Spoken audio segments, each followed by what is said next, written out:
The nine of club.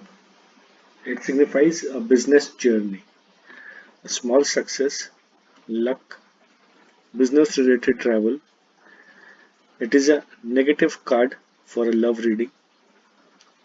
Can also signify a journey for pleasure. It is a time card which shows progress or delays depending on the surrounding cards.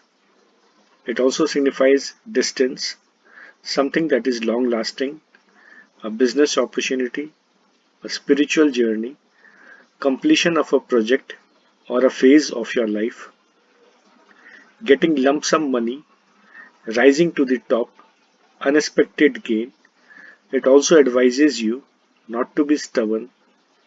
Sometimes, when doing a love reading or a marriage related reading, it can indicate a wealthy marriage, that is, a lot of expenditure on marriage or a marriage for money.